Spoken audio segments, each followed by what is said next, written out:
Yan mga paps, update ko lang kayo. Mas una kasi madadaanan natin yung Pasong Tamo.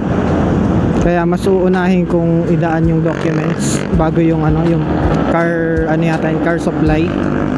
Kasi 7.1 kilometer galing dito papunta doon sa Pasong Tamo. Mas mauuna siyang daanan bago yung yung Fairview. Kaya nag-decide ako na unahin mo na tong Pasong Tamo.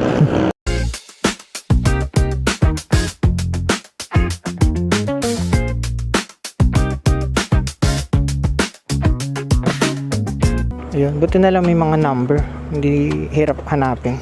Tawagan ko lang si boss or madam, hindi ko alam kung sino ang magpipick up. Doorbell na lang tayo.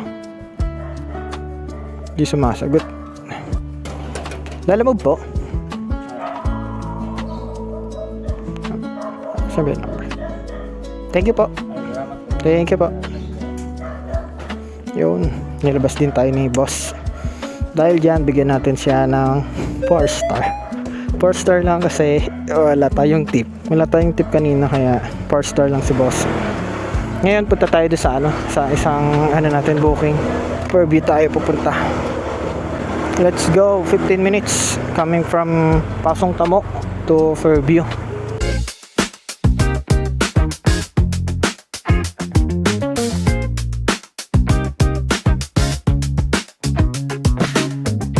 Malapit na tayo mga paps sa ating Fairview drop-off sa may Uni Oil. Kailangan ko hanapin yung Uni Oil. Tapos naalala ko lang yung PH sa dulo. Ito na yata yun. Or di sa kabila. Ito Philippines Car Gadget. Okay. Naalala ko na yung Car Gadget Philippines. Dito na tayo. Yeah. May fill in the blank pa nakalimutan ko kasi. Picture ang kalap po. Thank you po. Bali 1.6 na ito lahat. Wala akong 31 sir, pwedeng pingin na lang ng 20. Thank you po. Yun, natapos din natin yung Fairview drop natin. At dahil dyan, bigyan natin ng 4 star si boss. Dahil wala tayong tip. Wala tayong tip. Meron kasi tayo dito ng dalawang North Caloocan. Ito 7.3 km yung layo. Ito na lang unahin natin yung 7.3. Tayo idadaan. Okay, let's go. So go.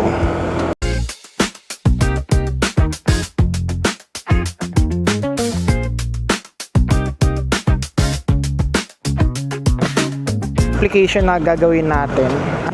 Tas natin mamaya, ma-launch lang natin yung yung flutter sa cellphone kung gumagana. Ay, go na. Tapos sa susunod na mga araw, ipa-plot natin yung design tsaka yung mga features and functionality ng tracker app natin.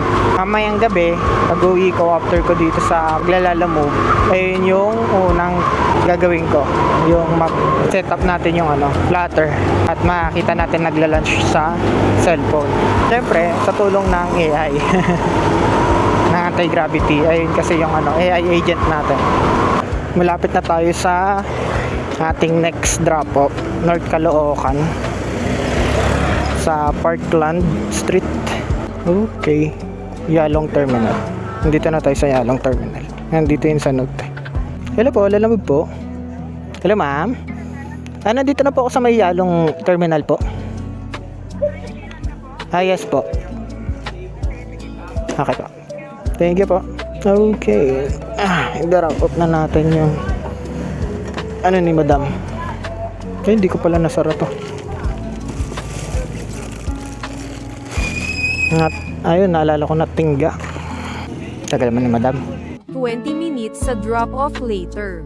Wala po ba ibang number? Kasi ang tagal na po eh. Kanina pa po ako dito eh. Hello ma'am?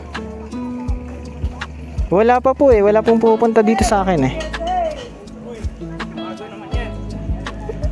Hindi, mismo pong paradahan po.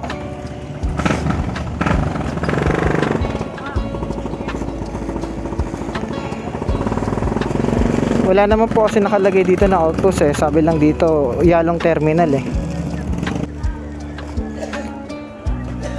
Basta po dito yung Yalong na ano, may outpost po. Diretso lang yan. Diretso lang po. Yalong, boss ah. Apo. Ayan, diretso mo lang yan. Yung tumbok na yan, may mga taxi na parada ron. Okay po. Thank you po. Ma'am, wala po kasi sa note natin eh. Kanina pa po ako naghahantay dito, ma'am eh. Dapat po, ma'am, yung number ng nandito po yung ano, yung binigay niyo po para hindi ako naghintay ng matagal. Lalamove po.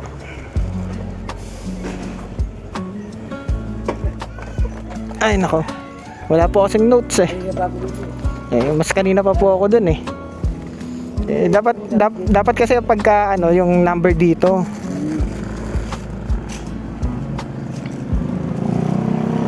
Sige boss. Salamat sa paghihintay.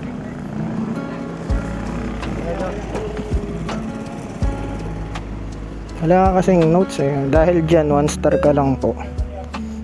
Kanina pa eh. Ay nako. Kanina pa ako 20 minutes na ako naghihintay eh. Nakakadala yung mga ganyan. Ayun yung medyo masakit sa ano part ng Lalamove rider. Walang maayos na client. Inuutos niya lang pala sa kanyang asawa. Tapos walang cellphone pang dala. Dapat yung kukuha yung may cellphone number para mabilis lang magkontakan.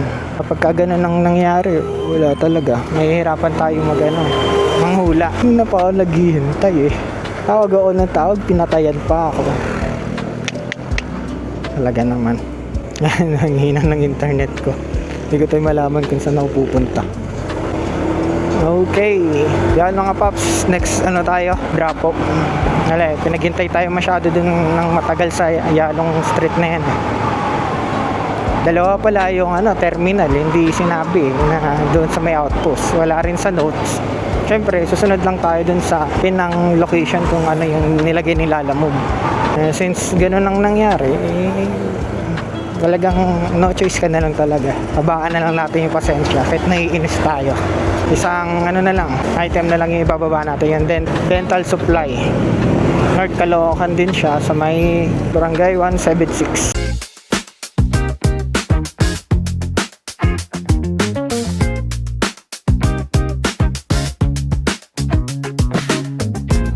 Yun mga pops, malapit na tayo sa last drop off natin dito sa North Caloocan sa may Langit Road. Yung libdababa natin is yung ano, yung dental supply. Napansin ko, di ko kasi namomonitor ng maayos. Change oil na pala ako ngayon. Siguro yung kinita ko ngayon pang change oil ko lang. Sa app natin na gagawin, ilalagay ko rin yung ano, yung change oil na track, ita-track niya yung ano, yung sa change oil. Kasi katulad nito ngayon, wala akong budget para doon. Siguro yung kinita ko ngayon is napupunta sa ano, change oil. Tawagan ko lang muna. Hello po, Lalamove po. Ma'am, nandito na po ako sa harap.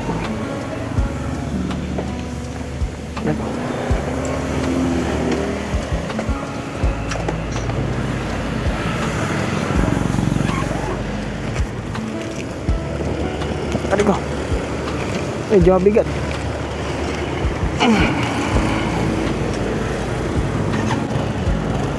Cirang ko lang. Yan.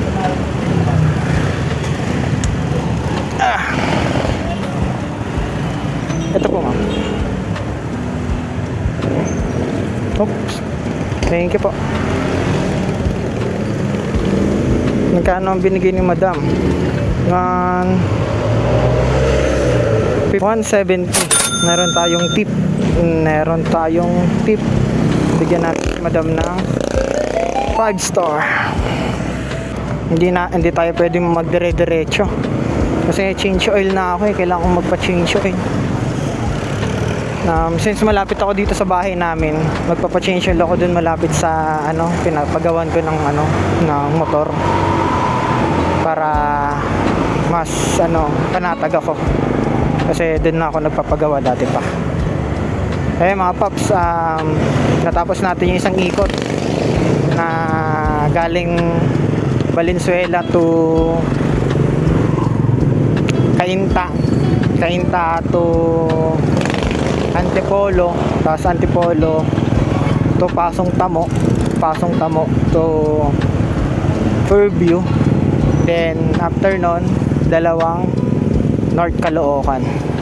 Yan. Namaya summarize natin kung magkano yung kinita natin sa isang ikot. Nag-start tayo ng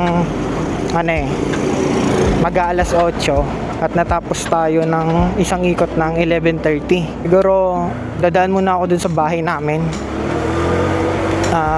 iinom ng tubig kasi malapit lang naman ako, and then magpapa-change oil na rin kasi hindi ko pwedeng i-diretso yung yung paglalalamove hanggang mamayang alas 5 kasi ang pinaka-target ko maglalamove hanggang alas 5. Ang na yon, doon ako matatapos sa Valenzuela kasi yung aking palalab nandun nagtatrabaho.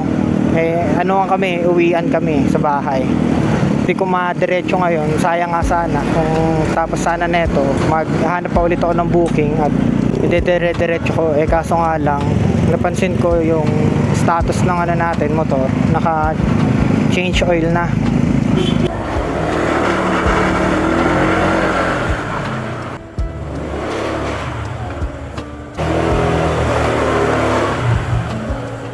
Okay, yung mga paps, nandito ako ngayon sa bahay. Bilangin ko lang kung magkano yung kinita ko kaninang inikot natin. Galing Valenzuela to Antipolo, then papunta dito sa bahay. Bilangin natin kung magkano at mauwi lang to sa change oil. Wala tayong budget 1, 2, 3, 4, 5, 6, 7, 8. Naka 830, 43, 843 lahat yung isang ikot natin kaninang umaga hanggang anong oras na ba ngayon? Hanggang 11:44. Pero mauwi lang to sa change oil mamaya kasi pinakita ko nga kanina doon sa motor ko, naka change oil. Bali kakain muna ako dito, then after nun punta agad ako ulit sa paggawaan ng motor at magpapa-change oil tayo.